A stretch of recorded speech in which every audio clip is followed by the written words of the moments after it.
आप देख रहे हैं एनवीआर न्यूज। अनुभव करो, सत्य पहचानो।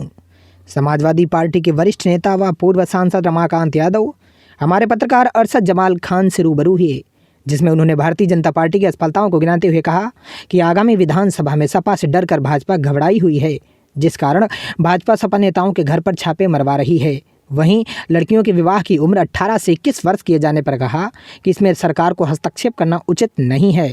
भाजपा द्वारा आजमगढ़ में हो रहे कार्यक्रम को लेकर कहा, भाजपा के लोग चाहे जितना जोर लगा लें, लेकिन आजमगढ़ में सपा के अलावा अन्य किसी को एक भी सीट नहीं मिलेगी। वहीं कानून व्यवस्था की बातों पर उन्होंने बताया कि वर्तमान सरकार केवल झूठे वादे करती है, अपराध दिनों दिन बढ़ता जा रहा है।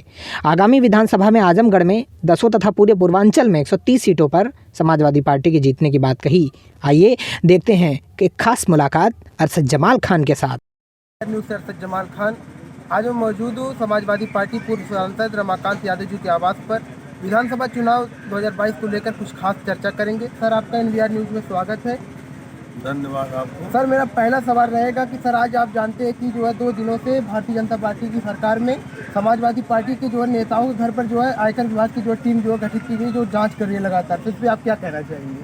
देखिए, आयकर विभाग जो है, जब कोई घबराहट होती है सरकार को, केंद्र सरकार, प्रदेश सरकार घबरा गई समाजवादी पार्टी से, घबरा करके उन लोगों ने आयकर विभाग का छापा डलवाया है। लेकिन हम उसको मानते हैं कि हमारा प्रचार, समाजवादी पार्टी का प्रचार करने आए हैं आयकर विभाग। सर, जैसा कि आप जानते हैं कि समाजवादी पार्टी कहती है, भारतीय जनता पार्टी कहती है कि समाजवादी पार्टी के लोग जनता को गुमराह कर रहे हैं, और भारतीय जनता पार्टी आए दिन सम्मेलन कर रही है, सिर्फ उसका क्या सिर्फ आजमगढ़ जिले पे ही क्यों ज़्यादा प्रोग्राम हो रहा है, कार्यक्रम हो रहा है, वो क्या करना चाहती है? देखिए, भारतीय जनता पार्टी क्या कहती है, क्या नहीं कहती है, हम गांव के रहने वाले हैं। गांव में एक कहावत होती है कि खिसियानी बिल्ली खंबाल होती है ना। तो भारतीय जनता पार्टी के लोग परेशान हैं दिमागी रूप से, क्या बोल जाएंगे, क्या कह जाएंगे, क्या करेंगे, कोई भरोसा नहीं। रहा सवाल आजमगढ़ का, आजमगढ़ में एक बार नहीं 100 बार आए। आजमगढ़ में समाजवादी पार्टी के अलावा भारतीय जनता पार्टी कभी भी नहीं जीत सकता है। सर, केंद्र सरकार अभी हाल ही में कानून लेकर आई है, कहाँ सर बच्चियों की 18 साल की शादी होती है तब 31 साल बढ़ा करी। समाजवादी पार्टी कई नेताओं ने विरोध किया, तो इस पर आप क्या कहना चाहेंगे?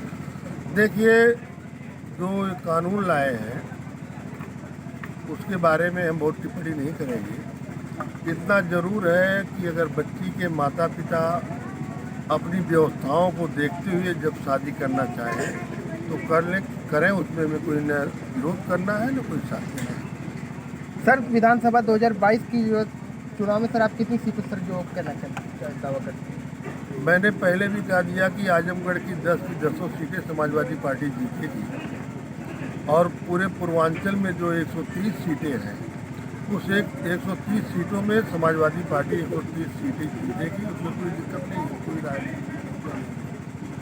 सर, योगी आदित्यनाथ जी कहते हैं कि 2017 से पहले आज हम अपनी सरकार में गल्ला 2 महीने में 2 बार फ्री बांट रहे हैं, 2017 से पहले अब्बा जान और दादा जान किया जाता सर। इसी इनका विवाद बयान कई बार आया सर, इस पर आप क्या कहना चाहेंगे? देखिए, गल्ला तो पहले भी बढ़ता था, आज भी बढ़ रहा है। ये लोग करते कुछ नहीं, ढोल ज़्यादा बजाते हैं ना, गाते नहीं, ढोल बजाते हैं। और अब्बा जान, पिता जान, देखिए, चाहे अब्बा कहिए, चाहे पिता कहिए, चाहे कोई इंग्लिश में फादर कहता है, कोई डैडी कहता है, सब ये कहिए। लेकिन मान लीजिए, हम लोग अब्बा जान भी कह सकते हैं, पिताजी भी कह सकते हैं, बाबूजी भी कह सकते हैं। लेकिन हम लोग अपने बाबू हों, पिता हों, अब्बा हों, उनका सम्मान करते हैं। लेकिन जो कह रहे हैं, आप इस बात को जानते हैं, उनके पिता की मृत्यु होती है, सूचना आती है, लेकिन अपने पिता के दाह संस्कार में, अंतिम अंत्येष्टि में भी नहीं जा सकते हैं। तो दूसरे के पिता पर, दूसरे के अब्बा पर, दूसरे के फादर पर, दूसरे के बाबू पर कोई टिप्पणी करने का उनको अधिकार नहीं है। सर, अभी अमित शाह जी आजमगढ़ में कार्यक्रम अपना किए, उन्होंने कहा कि आज उत्तर प्रदेश को उत्तम प्रदेश योगी जी कह दिए हैं कि आज हमारी बहू बेटियां सुरक्षित है, 12 बजे रात को भी गहने लाद कर निकल सकती हैं। सर, आए दिन अपराध हो रहा है सर, इस पर आप क्या कहना चाहेंगे? मैंने पहले कहा कि भारतीय जनता पार्टी के लोग जो कहते हैं वो करते नहीं हैं। और वो कहते हैं कि 12 बजे रात को लड़कियां जेवर पहन के निकले तो कोई दिक्कत नहीं होती है, कह रहे हैं आप। जी लेकिन हाथरस की घटना तो आप देखी ली, कितना बढ़िया इनका प्रशासन था। उन्नाव में सेंगर के बारे में आपने देख ही लिया, सरकार बचाना चाहती थी। जब मीडिया के लोग थोड़ा तेज हुए तब उस पर कार्रवाई शुरू किया। कानपुर से गोरखपुर व्यापारी आता है सामान लेने के लिए, होटल में रुकता है। होटल में रुकने के बाद इनकी पुलिस उसको मारते मारते मार डालती है।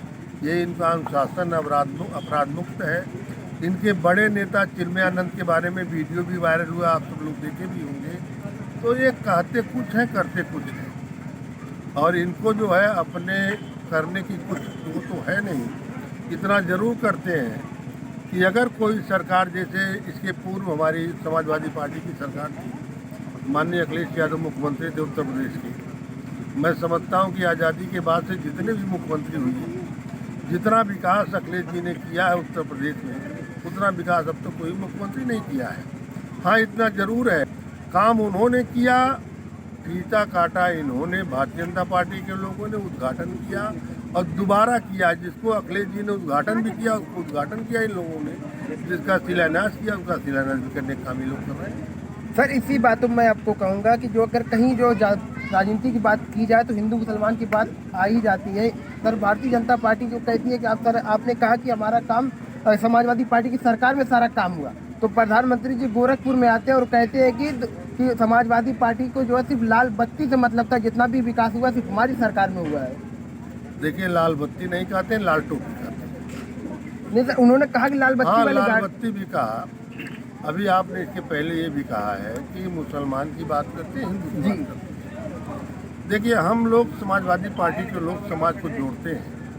इस देश के चाहे मुस्लिम हो, चाहे सिख हो, चाहे ईसाई हो, चाहे कोई हो, सभी लोग इस देश के निवासी हैं।